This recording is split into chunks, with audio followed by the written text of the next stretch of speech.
اعوذ باللہ من الشیطان الرجیم بسم اللہ الرحمن الرحیم۔ خودی کی جلوتوں میں مصطفائی، خودی کی جلوتوں میں مصطفائی، خودی کی خلوتوں میں کبریائی، خودی کی خلوتوں میں کبریائی۔ زمین و آسمان و کرسی و عرش، زمین و آسمان و کرسی و عرش، خودی کی زد میں ہے ساری خدائی، خودی کی زد میں ہے ساری خدائی۔ علامہ اقبال رحمۃ اللہ علیہ۔ عزیز طلبہ و طالبات، السلام علیکم۔ آج مورخ 20 جولائی 2020 عیسوی کو میں پھر 11ویں اور 12ویں جماعت کے طلبہ و طالبات کے سامنے ایک اور موضوع اردو نظم لے کر حاضر ہوا ہوں۔ جہاں تک نظم کے لغوی معنی کا تعلق ہے، نظم کے لغوی معنی موتی پرونا، آراستہ کرنا ہے وغیرہ۔ نظم کی دیگر تمام قسموں اور صنفوں کے علاوہ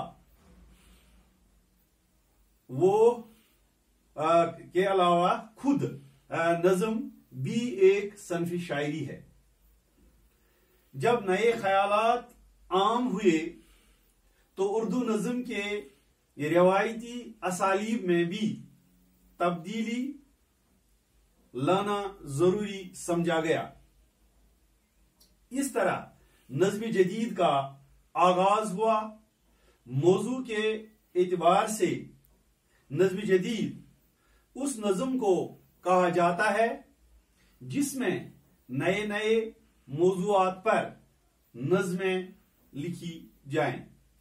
جدید رجحانات کو شاعری کا جامہ پہنایا جائے، داخلی کیفیات، خارجی واقعات، مناظر قدرت، فطری احساسات و محسوسات، وطنیات و قومیات،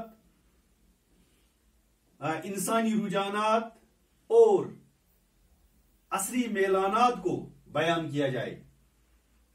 گزشتہ 100 برس کا زمانہ جدید نظم کی ارتقاء کا زمانہ کہا جا سکتا ہے۔ جدید نظم کے بانی نذیر اکبر آبادی کہلاتے ہیں۔ موضوع یا نفس خیال کے اعتبار سے جدید نظم اس نظم کو کہتے ہیں جس میں دور جدید کی زندگی و مسائل، خیالات و جذبات اور احساسات کی ترجمانی کی گئی ہو۔ نظم جدید کو فنی ساخت کے اعتبار سے 4 حصوں میں تقسیم کیا جا سکتا ہے۔ نمبر 1، پابند نظم۔ اس نظم میں بندے ٹکے اصولوں کے تحت ہی طبع آزمائی کرنی پڑتی ہے۔ ردیف، قافیہ اور بحر کا ہونا لازمی ہے۔ اصولوں کی پابندی سختی سے کی جاتی ہے۔ نمبر 2، نظم مورا۔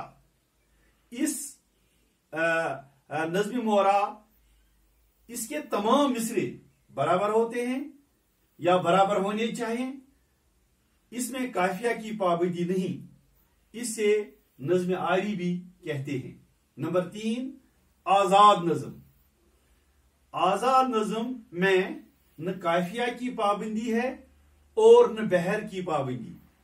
مصرے چھوٹے بڑے ہو سکتے ہیں، صرف وزن کا ہونا ضروری ہے۔ نمبر 4، نثری نظم۔ نثری نظم چھوٹی بڑی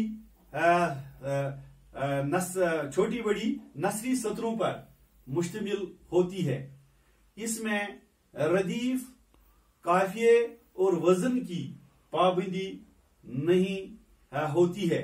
آج کل نثری نظم کا رواج دنیا کی تمام زبانوں میں عام ہے۔ جہاں تک نظم کی ماڈرن ڈیفینیشن کا تعلق ہے، بہترین الفاظ کی بہترین ترتیب کو نظم کہتے ہیں۔ مثلا میں آپ کے سامنے مثال پیش کرتا ہوں۔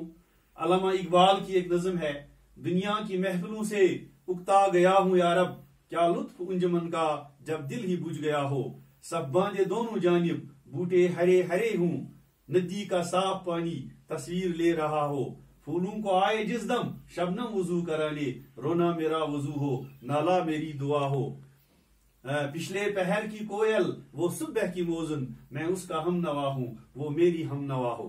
یعنی الفاظ، بہترین الفاظ کی بہترین ترتیب تو نظم، اسی طرح سے بہترین اور الفاظ اور بہترین ترتیب جس طرح سے میں نے بھی ذکر کی نثری نظم کی، تو میں ایک مثال پیش کرتا ہوں۔ ایک کشمیری نظم، آپ خود اندازہ لگا سکتے ہیں کہ کس طرح سے شاعر نے الفاظ کو بہترین ترتیب دی ہے اور الفاظ کو کس طرح سے جمع کیا ہے اکٹھا کیا ہے۔ نظم اس طرح سے ہے: یم شہر چلت ہم گام گھت، زون لانکہ ترت، کنگ وڑر پکت، رمب آر چھلت، تن عطر ملت، گلمرگت ہرموک بال نچت، پتھ ون کس تتھ کل گیرس مز، ندبونس مخمل درمنس پہ، زون گاشس مز ہی پوشن تھی، شلتا گواہ نب روب رٹت، کت پٲٹھۍ ژےٚ وفاہُک وعدٕ دِتُتھ، مےٚ چھِ وارٕ ژےٚ تس زانٛہہ گژھِ نہٕ مٔشِتھ، بے وفا ژےٚ چھی نا یاد کِہیٖنۍ، ییٚلہِ رٲژ ژُہا اکھ درٛاو مسا، ون ہاریو وگنیو ژرِ پوٚپ کوٚر، محفوظ وچھس منٛز اتہاسس، رت میٖلہِ سُہ دستاویز لیُکھُت، یندراز اتھ تتھ بُرزس پٮ۪ٹھ، یتھ پورِ نہٕ وقتُک کاغذ کیوٚم، دِنہٕ پھاسہِ تہِ دیٖتن انسانس، اتہاسس چھنہٕ زانٛہہ پھٲسۍ لگان۔ یعنی بہترین الفاظ کی بہترین ترتیب اور نثری نظم میں اس کو پیش کیا ہے۔ تو اس طرح سے عزیز طلبہ و طالبات، آج میں نے آپ کو اردو نظم کے بارے میں جانکاری دی۔